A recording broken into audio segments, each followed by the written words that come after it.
All right, here we go. So in the last video, I showed you the eighth note strum pattern, or the eighth note divided pattern as I've termed it.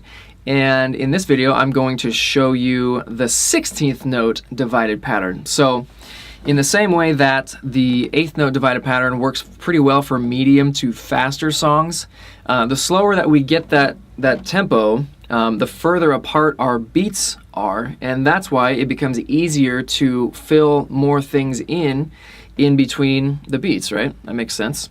So if we get our tempo down so slow that it just doesn't really make sense to be strumming like this at the same speed as we're tapping our toe, what we can do is we can actually double the amount of strums that we're doing. And what we're doing is we're taking our eighth note and we are chopping it in half again. And if you remember your fractions, eighth notes chopped in half make 16th notes.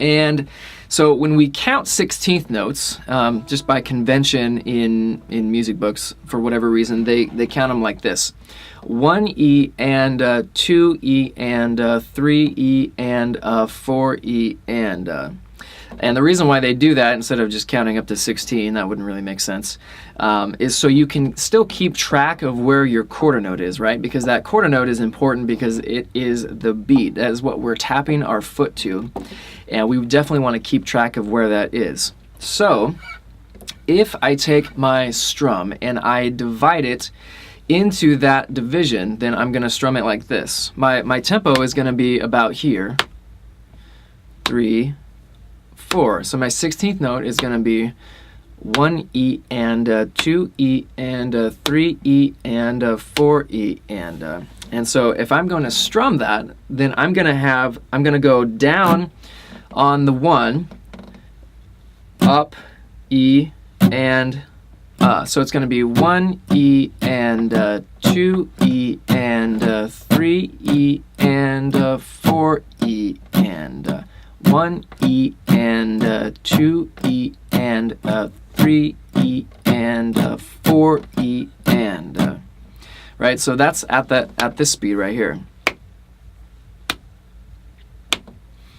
Okay, and so you should practice kind of going back and forth between not between, but practice doing different divisions with your 16th note strum at a speed that's like nice and slow.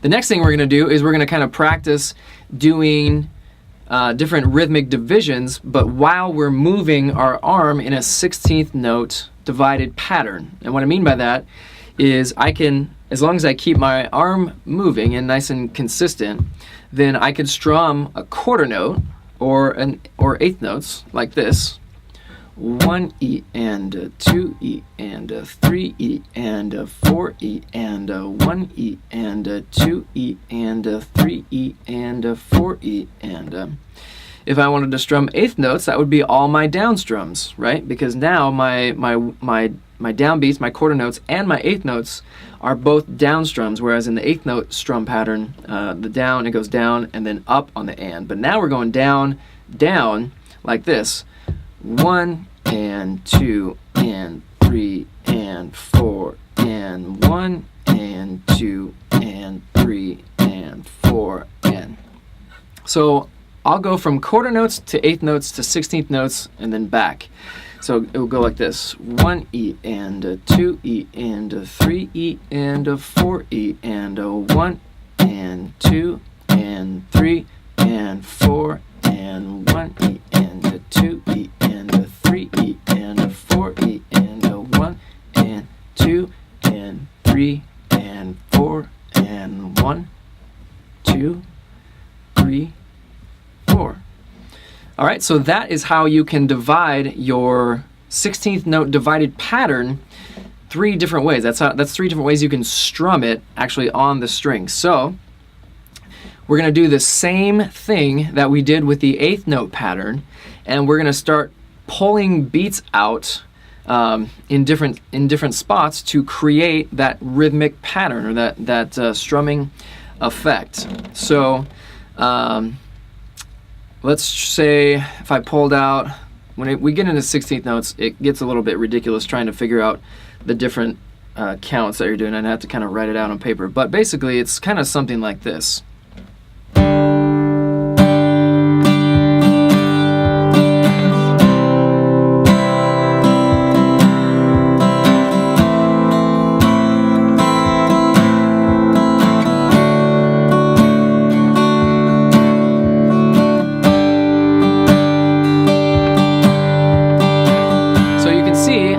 Doing this, my arm is still moving in the 16th note divided pattern, like 1E and a 2E and a 3E and a 4E and a 1E and a 2E and a 3E and a 4E and a 1E and a 2E and a 3E and a 4E and a 2E and a 3E and a 4E.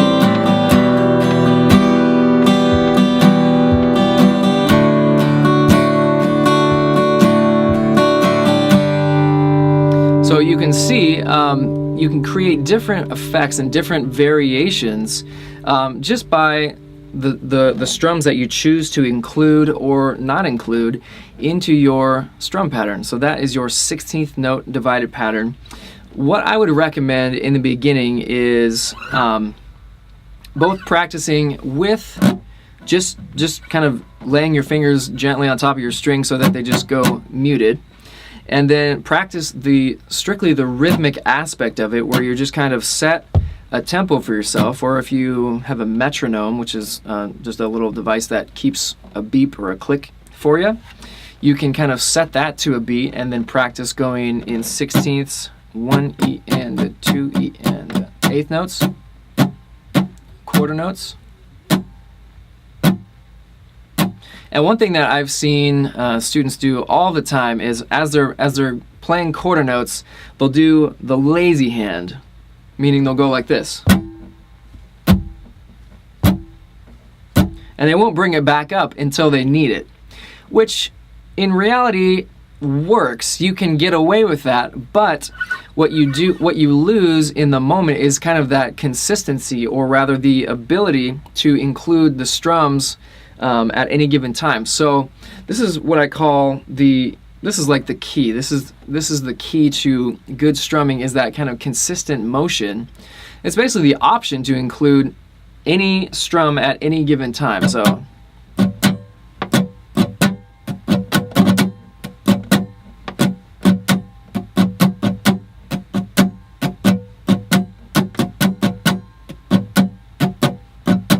and you really can't get that if you're doing even if you're working on quarter notes and you're doing the lazy hand.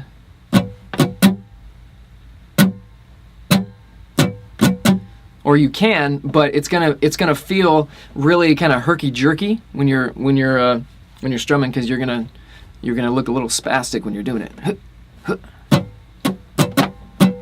And then your rhythm's probably gonna be off as well. So this is also a great way to keep really good, really consistent rhythm, because when you're playing in time, and especially when you're playing with other people, it becomes super important to make sure that you are strumming in time, changing chords on time.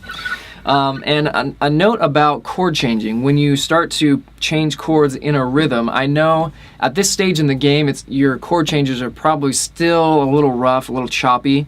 What I would recommend is, in an effort to stay with the beat, you should, instead of doing something like this where you're changing chords and going,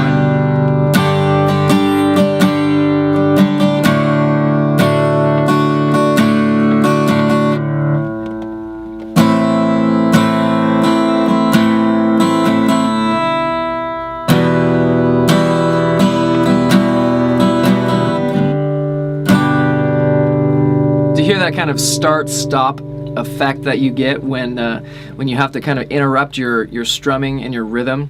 So what I recommend is, rather than kind of getting all the way to the end of your strum pattern only to kind of stall your beat one, what you can do is you can kind of cut it off at the end of your bar, or the end of your measure, and give yourself a little bit of pad time to get to your next chord, kind of something like this. So rather than be late to beat one of the next bar, what you should do is just kind of leave the party early and get to your next chord on time. So remember, beat 1 is going to set the tone for the rest of that measure. So even if I only strummed a little bit, if I changed in time, it's still going to sound good. It's still going to kind of feel nice and smooth. Here's what I mean.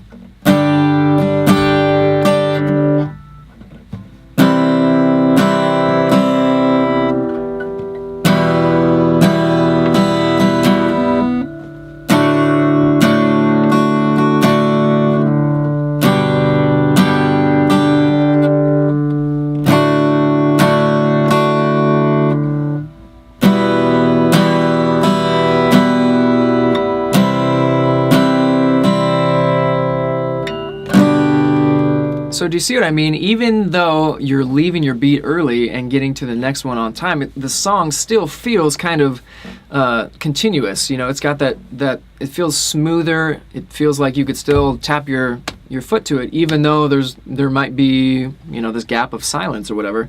That's still a better alternative than that kind of like start-stop feeling of the car starting and stopping every 10 feet.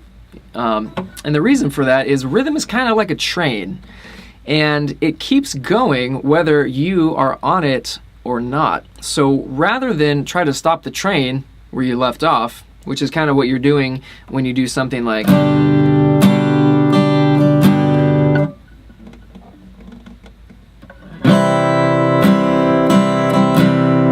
You can't stop the train. Rhythm keeps going with or without you. With or without you. So you want to be... Rather than trying to stop the train, you want to just get back on the train wherever you can. And so that's kind of what you're doing when you leave your chord early and get to the next one on time. That's kind of like hopping off the train but getting back on at a different spot. And that's a better alternative than trying to play through 4 beats of a chord change only to take your next chord take you like 3 beats just to get there. So... And, you know, as you get better with your chord changes, then that amount of time that you need between chords is going to become less and less and less, and then pretty soon you'll be able to strum all the way through your pattern and do a seamless transition, a seamless chord change. And that is what you want, because that's how you make good strumming patterns, good rhythms, and ultimately good music. Alright guys, well that is it for this video. Hopefully you have gotten down the fundamentals of rhythm and strumming. Definitely practice through this a bunch, because if you can get this concept down, this is very foundational to guitar playing, strumming, playing anything really for that matter. It's just the idea of being able to play music or play chords, notes in time to a rhythm, because that's how you make really great music. So thanks for watching this video, and I will see you in the next one.